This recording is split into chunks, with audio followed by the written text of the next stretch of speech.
The tale of Atlantis is a myth which has interested scholars ever since ancient Greece. The lost island described by Plato today is regarded by most as a simple legend. According to him, Atlantis was a brilliant empire until it sank into the ocean and out of existence. Some believe Plato created Atlantis as a fictional scenario. Others think he was describing a real place. Since his time, many have theorized about Atlantis and if the society did actually exist. That's not the point. We're here to ask one question. What if in an alternate timeline, Atlantis actually had existed? An empire that Plato described, set where he described it. How would it actually change our world? What if Atlantis was a real continent in this alternate world, a powerful ancient empire which spread its influence across the Atlantic? Then when Atlantis actually did sink into the ocean, how would mankind interact afterwards? Well, here's one of the many possibilities.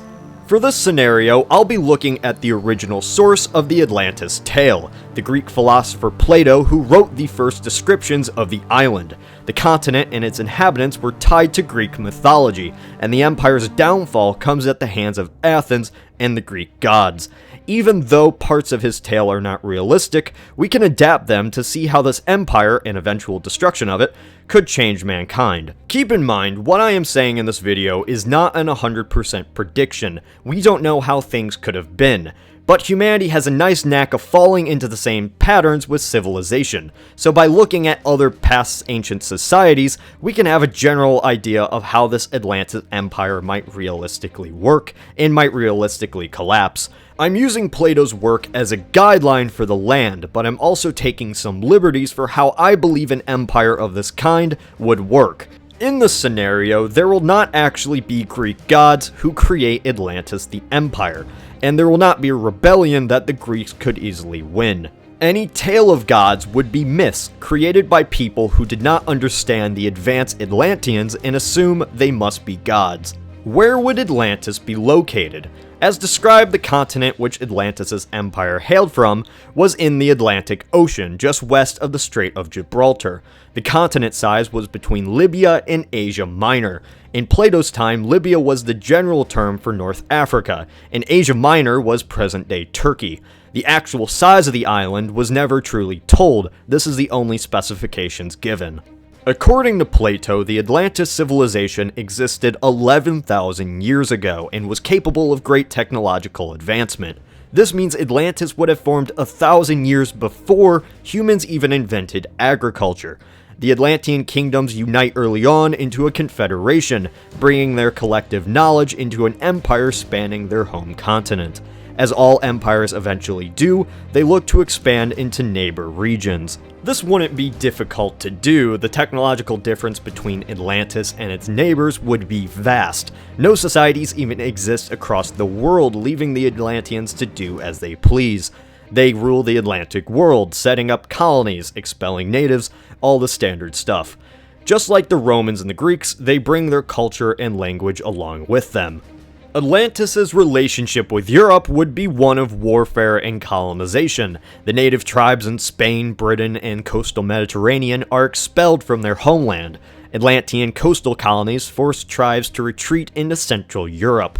Europe would never be known as Europe, or even have the history it did in our timeline. Wipe away any idea of the Spanish, British, Italians, Polish. They could not exist in this world. The demographics are very changed. Atlanteans settle Europe, making it an extension of their homeland. Like Greeks saw anyone who did not speak Greek as barbarians, so would the Atlanteans. North Africans, Europeans, and mainlanders seen as uncivilized tribes for Atlantis to conquer. After what could be assumed as a few hundred years, the healthy civilization moves on to other lands.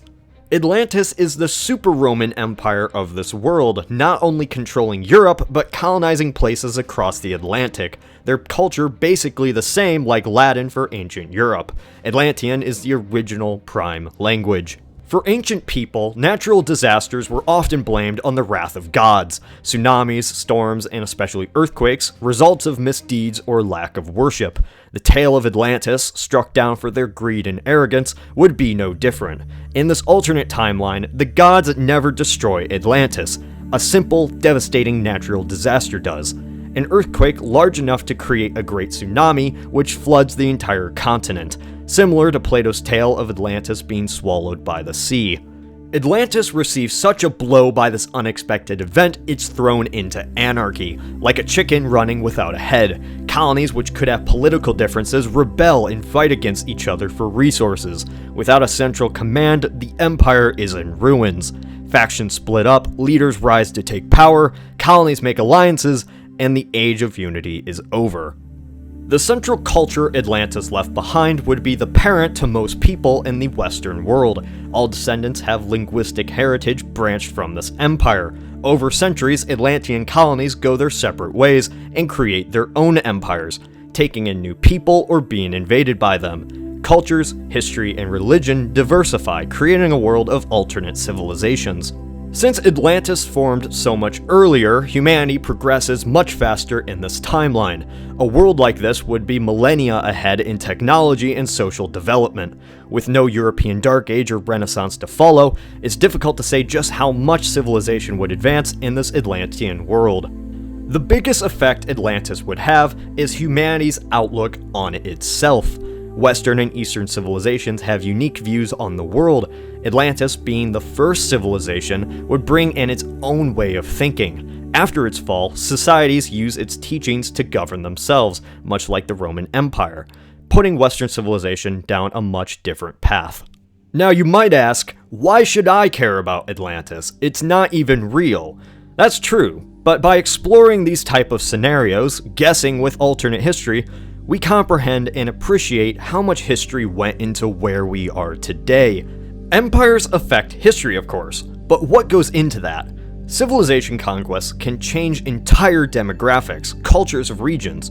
We look at places on a map and assume they have always been that way, but it easily could have been different. Place an island in the middle of the Atlantic, such as Atlantis, and you get a whole new color scheme for the history of mankind. That's why alternate history can be so fascinating. What do you think the world would be like had Atlantis existed? Tell us in the comments. Like us on Facebook and subscribe if you have not done so. This is Cody from the Alternate History Hub.